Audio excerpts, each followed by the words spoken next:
Hi friends, R7 ടീമിൻ്റെ ഏറ്റവും പുതിയ വീഡിയോയിലേക്ക് സ്വാഗതം. പെട്ടെന്ന് തീരുമാനിച്ചൊരു യാത്രയായിരുന്നു കേട്ടോ.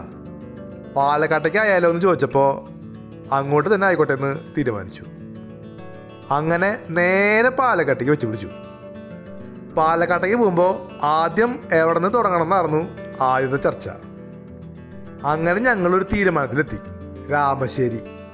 അവിടുത്തെ ഇഡ്ഡലി കേട്ടുകളി മാത്രമല്ലേ ഉണ്ടായിരുന്നുള്ളൂ. എന്നാൽ പിന്നെ ഇന്നത്തെ ബ്രേക്ക്ഫാസ്റ്റ് രാമശ്ശേരി തന്നെയാവാം. തൃശ്ശൂരിൽ നിന്ന് കുറച്ച് ദൂരം ഉണ്ട് കേട്ടാ. എന്നാലും വിശപ്പൊക്കെ സഹിച്ച് പാട്ടൊക്കെ പാടി ഞങ്ങളങ്ങനെ യാത്ര തുടർന്നു. അങ്ങനെ കുതിരാനും കടന്ന് പാലക്കാട് പൊള്ളാച്ചി റൂട്ടിലേക്ക് ഏകദേശം 9 കൂടി ഞങ്ങൾ രാമശ്ശേരി എത്തിയിട്ടാ. അവിടെ സരസ്വതി ടീ സ്റ്റാൾ കണ്ടെത്താൻ ഒരു പ്രയാസം ഉണ്ടായില്ല. ഷോപ്പ് നിറച്ചും പുറത്തും ഒരുപാട് പേരുണ്ടായിരുന്നു. ഷോപ്പിനകത്തേക്ക് പ്രവേശിച്ചപ്പോഴല്ലേ ശരിക്കുള്ള തിരക്ക് മനസ്സിലായത്. പിന്നെ വളരെ ക്ഷമയോടുള്ള കാത്തുനിൽപ്പ് പറഞ്ഞുട്ടാ. ഈ രാമശ്ശേരി ഇഡ്ഡലി കഴിക്കാനുള്ള കാത്തുനിൽപ്പേ. ഞാൻ 4 പേർക്കുള്ള സീറ്റ് കണ്ടെത്താൻ പോയി. ഒരു ഫാമിലി കഴിക്കുന്നിടത്ത് പോയിട്ട് അവർ കഴിച്ചു കഴിയുന്നവരെ കാത്തു നിന്നു. ഈ നിൽപ്പ് ഞാൻ മാത്രമല്ല കേട്ടാ, എല്ലാ ടേബിളിനും മുന്നിലുണ്ട് ഇങ്ങനെ കാത്തുനിൽപ്പുകാർ. സീറ്റ് ഒഴിഞ്ഞത് കാത്ത് കുറേ പേര് പുറത്തുണ്ടായിരുന്നു കേട്ടാ. അങ്ങനെ കുറേ നേരത്തെ കാത്തുനിൽപ്പിന് ശേഷം ഞങ്ങൾക്കും കിട്ടി സീറ്റ്. ഞങ്ങൾ ആഗ്രഹിച്ച രാമശ്ശേരി ഇഡ്ഡലി ദേ ഞങ്ങളുടെ മുമ്പിൽ. ഒരു സെറ്റിൽ 2 എന്നാണ് അവിടെ ബോർഡ് വെച്ചിരിക്കുന്നതെങ്കിലും ഞങ്ങൾക്ക് 3 ഇതാ തന്നത്. തിരക്ക് മൂലമാണോ അതോ ഞങ്ങളെ കണ്ടപ്പോൾ അധികം കഴിക്കുന്നവരാണെന്ന് കരുതിയിട്ടാണോ എന്നറിയില്ല കേട്ടാ. രാമശ്ശേരി ഇഡ്ഡലി അതൊരു പ്രത്യേക ടേസ്റ്റ് തന്നെയാട്ടാ. ആ സാമ്പാറും ആ ചട്നിയും ആ ചമ്മന്തിയും അടിപൊളി ടേസ്റ്റ്.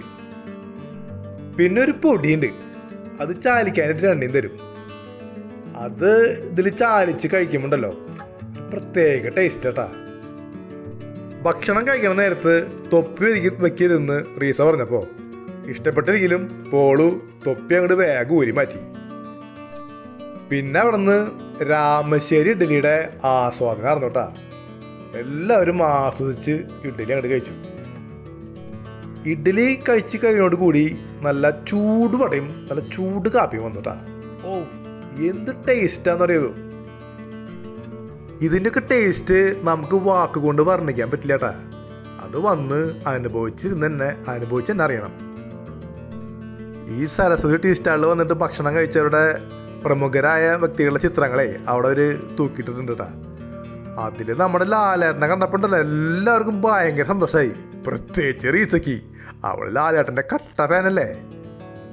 ഇത്രയൊക്കെ തിരക്കുണ്ടെങ്കിലുണ്ടല്ലോ അവിടുത്തെ ആൾക്കാർ ഓരോരുത്തരും പ്രത്യേകം ഗവനിക്കണ്ടായിരുന്നു കേട്ടാ.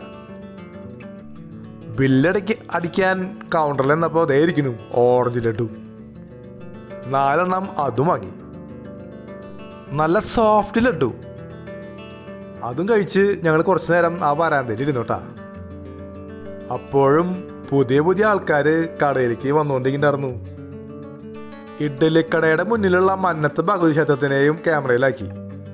ഇനി എവിടെ പോകണമെന്ന് ഉള്ള ചർച്ച ചെയ്തുകൊണ്ട് കാറിൻ്റെ അടുത്തേക്ക് പോയി. അപ്പോൾ ഇനി ബാക്കിയുള്ള വിശേഷങ്ങൾ അടുത്ത സ്ഥലം തീരുമാനിച്ച് അവിടെ പോയിട്ടിടാം കേട്ടാ. Okay, bye.